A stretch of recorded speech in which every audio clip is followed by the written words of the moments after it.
for writing down our accomplishments and our achievements and trying to compensate for how it can feel very fucking overwhelming to even know where to start. And it really can. I'm trying to get the I'm trying to soak up as much vitamin D as I possibly fucking can while it's there.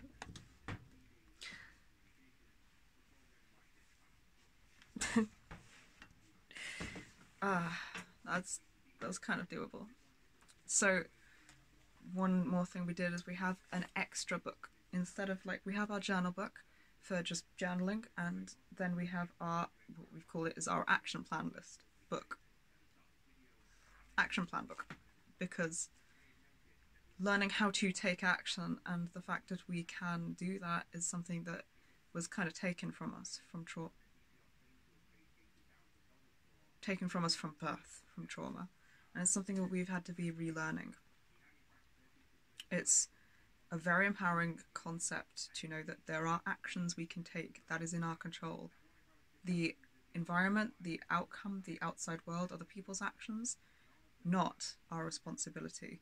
And this kind of reminds us of all of that, and it contains our achievements and accomplishments. So the wall really fucking helps.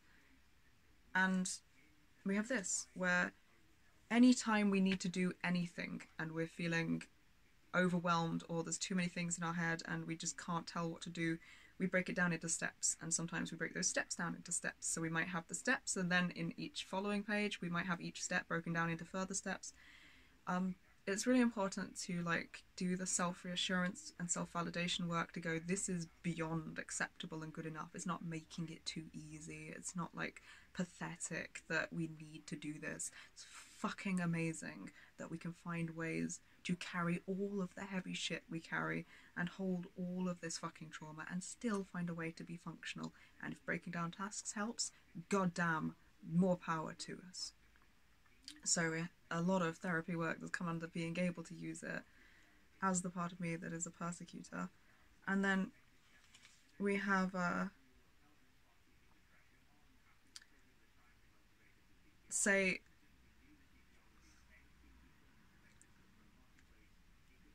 getting a referral to the Clinic of Dissociative Studies. Something we want to do.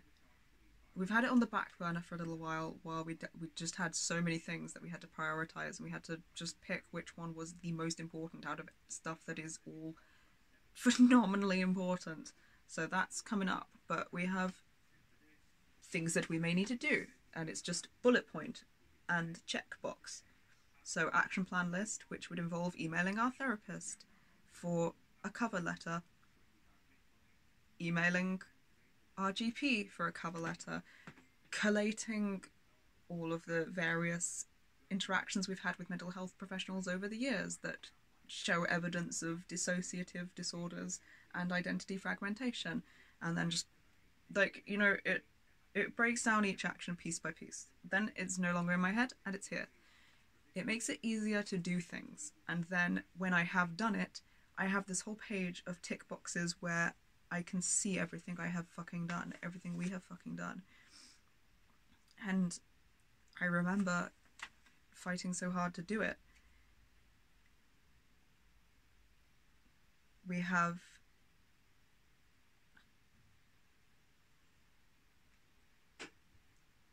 in this, like,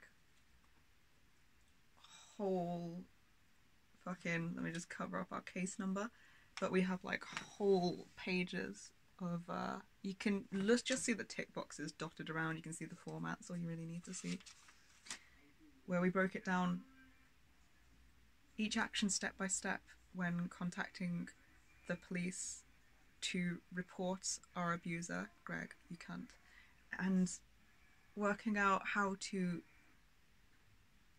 process as we go what things were needed from us at every single stage of interacting with the police. We've brought it to this. So now I didn't have to, like, write down, I didn't have to think of everything we've ever achieved and everything we've ever managed in that overwhelming way and list it in a document. I just build it as we go, and it helps us to get through things that are overwhelming or could be overwhelming in the moment, and then looking back got fucking pages upon pages of everything we've done.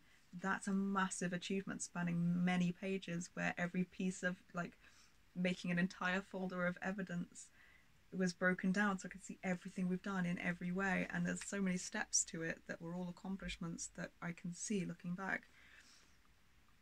There's things like breaking down the old bed and getting it removed and collected so that we could get the new bed put up.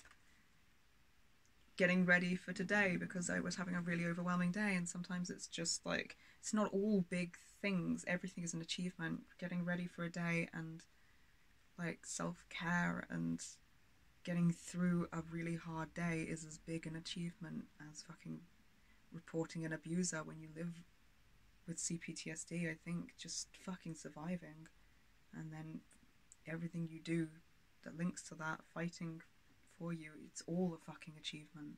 All of it is fucking big, all of it is fucking amazing, all of it's incredible.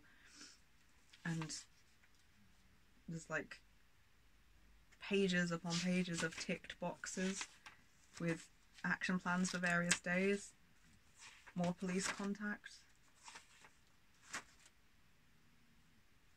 and it makes it video series, how we're gonna go about dealing with things. It makes it like easier to not feel overwhelmed from what's in your head because you've got it there in front of you, so you don't need to feel like you gotta rush and remember everything and do everything all at once. And then yeah, I have a massive list of accomplishments and achievements, and it just builds over time. Instead of having like the random tick boxes here and there in the journal, they probably span many of the old journals we have, but it's not very accessible when you're using it for accomplishments and achievements because they're all in random pages of random journals that go back for years. But this, once we started keeping that as a separate journal, really recommend. Really accessible, really powerful tool for remembering all of your achievements and accomplishments when in a flashback state with temporary amnesia for the things you've done. And also really recommend for how accessible it makes accomplishing any manner of difficult tasks or any manner of difficult days by just having it clear in front of you step by step of what you're doing and how you're doing it. So really recommend it.